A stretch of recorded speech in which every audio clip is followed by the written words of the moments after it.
This has been a great week for my state, for the state of Ohio. Yesterday, I was on this floor and joined my colleague from Cincinnati and spoke about the Cleveland Cavaliers' historic NBA championship victory.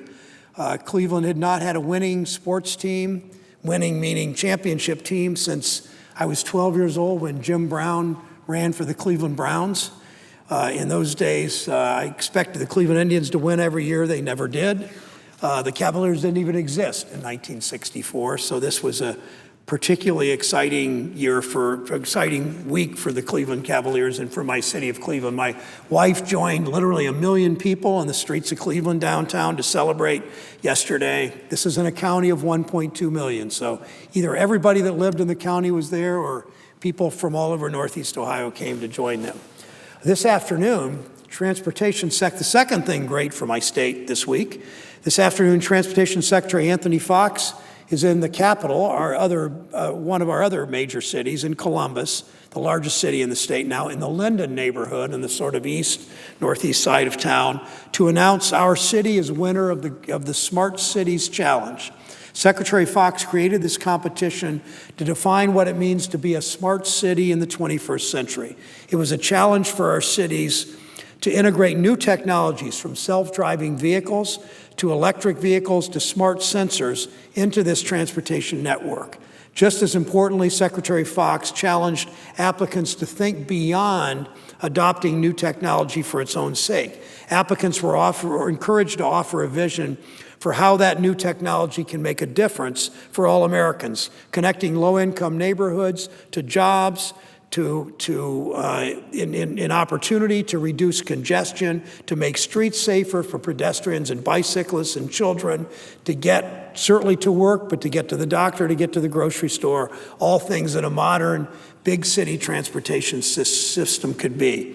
78 cities from across the nation submitted applications. In March, the department selected from those 78 just 7 finalists to compete for today's award. The competition was tough. The cities like Portland, Oregon, and Denver, and Kansas City, and Pittsburgh, and San Francisco, and Austin, all were finalists joining the city of Columbus. Columbus's win was all the more impressive as a result. Our city would not have won without, first of all, Mayor Andy Ginther's leadership. The mayor didn't do this alone, although he played such a prominent role. The Central Ohio community united to develop innovative solutions to our city's challenges. That made all the difference in the world. $40 million in grant funding from DOT will be matched by an additional $10 million from Vulcan Inc., and $90 million of matching funds will come from the community of Columbus. This investment will allow the city to deploy some very impressive technology. Columbus will expand the use of electric vehicles. We'll be testing a range of sensors and connected vehicles and smartphone applications. As at Easton, a major commercial hub, a small fleet of driverless vehicles will link the Easton Transit Center, with nearby employers. This will expand horizons for bus riders from lower income neighborhoods like Linden, who will be able to move to more easily travel to jobs that are not near the bus line or the transit center. I'm particularly excited that Columbus will focus on the way the transportation systems affect the city's health. In some neighborhoods, the infant mortality rate is 4 times the national average. My state, shamefully, is 47th in the nation in infant mortality, 50th in the nation in Black infant mortality. It's shameful. It's because it's for a lot of reasons. One of them, we have a state government that's never really invested in public health the way that they should. We can't think about problems like this in a vacuum. This isn't just a healthcare problem, it's a public works problem, and it includes transportation. The Smart Columbus Plan will measure missed prenatal and pediatric visits so we can align our transportation system with the goal of reducing infant mortality by 40% and cutting in half the racial health disparity. I would add that Mayor Ginther, as council president, prior to his job as mayor this year, led the charge citywide on reducing infant mortality. The Greater Columbus Infant Mortality Task Force Celebrate One programs has made impressive progress in building a coalition and setting aggressive goals to tackle this issue. These new transit options will build on this work.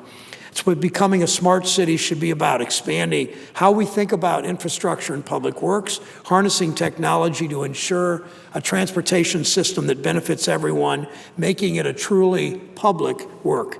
Today's awards wouldn't have happened without a very long list of regional partners. I can't name them all, but the Ohio State University, the Columbus Partnership, Columbus 2020, Battelle, Nationwide, Honda, American Electric Power, many, many more came together to build the application. They'll be working side by side with the city to roll out this vision. I want to thank Secretary Fox, Administrator Flowers, with whom I spent part of an afternoon just a couple of weeks ago in Columbus as she was announcing something else we were doing along the CMAX corridor along the east-northeast Cleveland Avenue part of Columbus. Our nation's transportation system's undergoing radical transformation.